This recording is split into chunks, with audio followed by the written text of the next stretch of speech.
আসসালামু আলাইকুম everyone, welcome back to my channel. কী অবস্থা, কেমন আছেন সবাই? আজ ভাবলাম আপনাদের সাথে পুরনো একটা স্মৃতি শেয়ার করা যাক। এই ভিডিওটি নেওয়া হয়েছে বেসিক্যালি গত বছর উইন্টারের সময়। গ্যালারি ঘাঁটতে ঘাঁটতে এই ভিডিওগুলো সামনে আসলো, তাই ভাবলাম একটু শেয়ার করি আপনাদের সাথে। হয়েছিল কি, হঠাৎ করেই আমরা সবাই প্ল্যান করেছিলাম যে একটু মাওয়া যাব, মাওয়া গিয়ে আমরা ওখানে ভর্তা ভাত খাবো। যেই প্ল্যান সেই কাজ, আমরা সকলে মিলে রওনা হলাম রাতের বেলা অফিস টফিস শেষ করে। যেহেতু চাকরিজীবী ভাই, কামলার জীবন, ডিউটি শেষ করে তারপর বের হতে হয়েছে। প্রায় আমরা 10-12 জন মিলে পদ্মার উদ্দেশ্যে রওনা দিয়েছিলাম। আমাদের এক অফিসের ভাই, উনি যত গাড়ি টাড়ি যত কিছু সব কিছু উনি অ্যারেঞ্জ করেছিলেন। রাতে ভিউ এনজয় করছিলাম আর ভিডিও ক্লিপ নিচ্ছিলাম। পদ্মায় যাওয়ার অরিজিনাল মজা কিন্তু রাত্রেবেলায়। আরও যখন ছিল ঠান্ডার সময়, গাড়িতে বসে ঠান্ডা ঠান্ডা বাতাস, কুয়াশা, নাইট ভিউটা অস্থির ছিল। গাড়িতে বসে আমরা সবাই গানের গলি খেলছিলাম আর মজা করতেছিলাম। মজা করতে করতেই আমরা চলে গেছি পদ্মায়। এই দেখেন আমরা চলে আসছি, গাড়ি থেকে নামলাম। আমাদের মধ্যে দুটো আপু আছে যারা গাড়িতে চড়তে পারে না, যার কারণে অবস্থাটা খুবই বেহাল হয়ে গিয়েছে। তারপর নেমে এদিক ওদিক ঘোরাঘুরি করলাম, দেন এসে মাছ অর্ডার করলাম। এই আঙ্কেলটা মাছ কেটে সেটে ভাজতেছিল। আমিও ভাবলাম একটু ভিডিও নেই। সবাই কত সুন্দর সুন্দর ভিডিও করে, তত তো পারি না, তাও একটু নেই। দাঁড়িয়ে দাঁড়িয়ে কিছুক্ষণ মাছ ভাজা দেখতেছিলাম আর ভাবতেছিলাম উনি কত সুন্দর করে মাছ ভাজতেছে, বাট একটু ভয় পাচ্ছে না গরম তেলের মধ্যে মাছগুলো হাত দিয়ে দিয়ে দিতেছে, হাত দিয়ে নাড়তেছে। তারপর আমরা বেগুন ভাজা, কয়েক প্রকার ভর্তাও অর্ডার দিয়েছিলাম। এই যে দেখেন উনি হাত দিয়ে মাছগুলো ধরতেছে, ওনার কি তেলে ছিটা লাগতেছে না বা ভয় লাগতেছে না, হয়তো এখানে কাজ করতে করতে ওনার অভ্যাস হয়ে গেছে। আমি তো দাঁড়িয়ে দাঁড়িয়ে মাছ ভাজা দেখতেছিলাম আর যে যার মতো এদিক ওদিক ঘোরাঘুরি করতেছে। আসলে এই সময়টা কখনো ভোলার মতো না। আপনারাও চাইলে আপনাদের ফ্যামিলি ফ্রেন্ডসদের সাথে একটু ঘুরে আসতে পারেন। উনি মাছ ভাজতেছিল, এর মধ্যে হঠাৎ করে আমাদেরই একজন ভাই, উনি এসে বলতেছে আমিও মাছ ভাজবো। দেখেন অবস্থা, উনি কাজ করতেছে, উনি এসে শুধু খুন্তিটা নিয়ে দাঁড়ায় আছে। এই নাকি মাছ ভাজা? মাছ ভাজা কম, ফটোশ্যুট বেশি। ওনার দেখা দেখি বাকি ভাই বোনেরাও এসে শুরু করে দিয়েছে। দেখেন অবস্থা, যে যার মতো যে কয়টা খুন্তি পেয়েছে নিয়ে দাঁড়িয়ে পড়েছে। সবার ফটোশ্যুট কমপ্লিট হওয়ার পরে এই মামা বলতেছে আসেন আমি আপনাদের একটা ম্যাজিক দেখাই। তার আগে আমরা যে বেগুনগুলো অর্ডার করেছিলাম, উনি বেগুনগুলো সুন্দর করে বিছিয়ে সুন্দর করে সাজিয়ে সাজিয়ে রাখলো। দেন বলতেছে আপনাদের একটা ম্যাজিক দেখাই, আপনাদের একটা ম্যাজিক দেখাই। আমরা তো একদম সবাই একসাথে জড়ো হয়ে গেছি ম্যাজিক দেখবো বলে।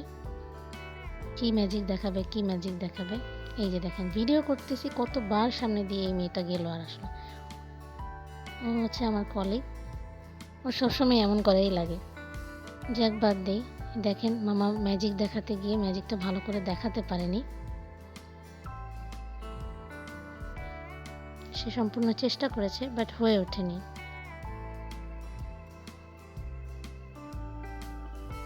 কিছুক্ষণ মাছ ভাজা দেখার পরে আমরা ভাবলাম যে এখানে দাঁড়িয়ে না থেকে আমরা যে যার মতো একটু বসি, ততক্ষণে আমাদের খাবারও রেডি হয়ে যাবে। অবশেষে এই আঙ্কেলটা একটু সফল হয়েছে ম্যাজিক দেখাতে। ম্যাজিক দেখা শেষ হলে আমরা সবাই চলে গেলাম, যে যার মতো কোন সিটে বসবো টেবিল চুজ করতেছিলাম। যেহেতু আমাদের লোক সংখ্যা একটু বেশি ছিল, তাই সবচেয়ে লম্বা যে টেবিলটি ছিল যে সবাই বসা যাবে, সেই টেবিলে গিয়ে বসলাম। আমি তো একদম রেডি শেডি হয়ে একেবারে এসে বসে একটু ছোট নিজের ভিডিও করতেছিলাম আর ভাবতেছিলাম এত রাতে এত লোকজন কোথা থেকে এলো। তারপরে হুট করে হাঁটতে হাঁটতে চলে গেলাম। মামা লেজ ভর্তা বানাচ্ছিল, স্পেশাল ফেমাস লেজ ভর্তা। কী যে লেজ ভর্তা বানাচ্ছে দেখতেই পাচ্ছি না। পরে মামাকে ডাকলাম, ডাকার পরে উনি এদিকে ঘুরে লেজ ভর্তা মাখাচ্ছিল। এই যে চলে এসেছে নানা প্রকারের ভর্তা, গোল গোল বলের মতো শেপে করে দিয়েছে। তারপর এসেছে ডাল, তারপরে ভাত। খাবার চলে আসার পরে আমরা সবাই ভাত বেড়ে যার যার মতো যে যতটুকু খেতে পারবে নিলাম। এই যে দেখেন লেজ ভর্তা দেখা যাচ্ছে, মাছ ভাজাগুলো মনে হচ্ছে উফ, আবার খেতে ইচ্ছে করতেছে। দেখেই তো এখন আবার লোভ লাগতেছে যে আরেকবার খাই। দেন যে যার মতো খাবার নিয়ে, মাছ ভাজা নিয়ে, যে যে ভর্তা পছন্দ করে নিয়ে খাওয়া স্টার্ট করলাম। আমি তো সবার আগে লেজ ভর্তাতেই হাত দিয়েছি, কারণ আমি তো মূলত পদ্মায় এসেছি এত ফেমাস লেজ ভর্তা সবার মুখে তারিফ শুনতে শুনতে ভাবলাম এটাকেই আগে ট্রাই করতে হবে। সত্যি বলতে আসলে ভর্তাটা অনেক বেশি ইয়াম্মি ছিল। যারা এখনও খান নাই ভাই, কী যে মিস করলেন। যদি ভবিষ্যতে পস্তাতে না চান তাহলে গিয়ে খেয়ে আসেন অথবা বাসায় বানিয়ে খান। বাসায় বানালেও মজা হয়, বাট ওখানে গিয়ে খেলে সবার সাথে একসাথে টাইম স্পেন্ড করলে মজাটা দ্বিগুণ হয়ে যায়। আমি সব ভর্তা থেকে একটু একটু করে ভর্তা নিয়ে খেয়ে খেয়ে দেখতেছিলাম কেমন লাগতেছিল। একে একে সব ভর্তাগুলো আস্তে আস্তে আসতেছিল আর আমি খাচ্ছিলাম। ভর্তা দিয়ে খেতে খেতে মাছ আর বেগুন ভাজাও চলে আসলো। যেহেতু মাছ ভাজা আর বেগুন ভাজা দুইটাই আমার ফেভারিট, একদম জমে ক্ষীর। তারপর খাওয়া দাওয়া করে আমরা একটু ঘুরলাম, ঘুরে চা খেলাম। চা খেয়ে তারপর বেশি রাত হয়ে যাচ্ছে, আমাদের মধ্যে মেয়ে মানুষ আছে, এই জন্য ভাইয়েরা একটু টেন্স ছিল, সবাইকে টাইম মতো বাসায় দিয়ে আসতে হবে। আমরা যখন ওখান থেকে বের হয়ে রওনা দিয়েছি প্রায় 2:30 বেজে গিয়েছিল।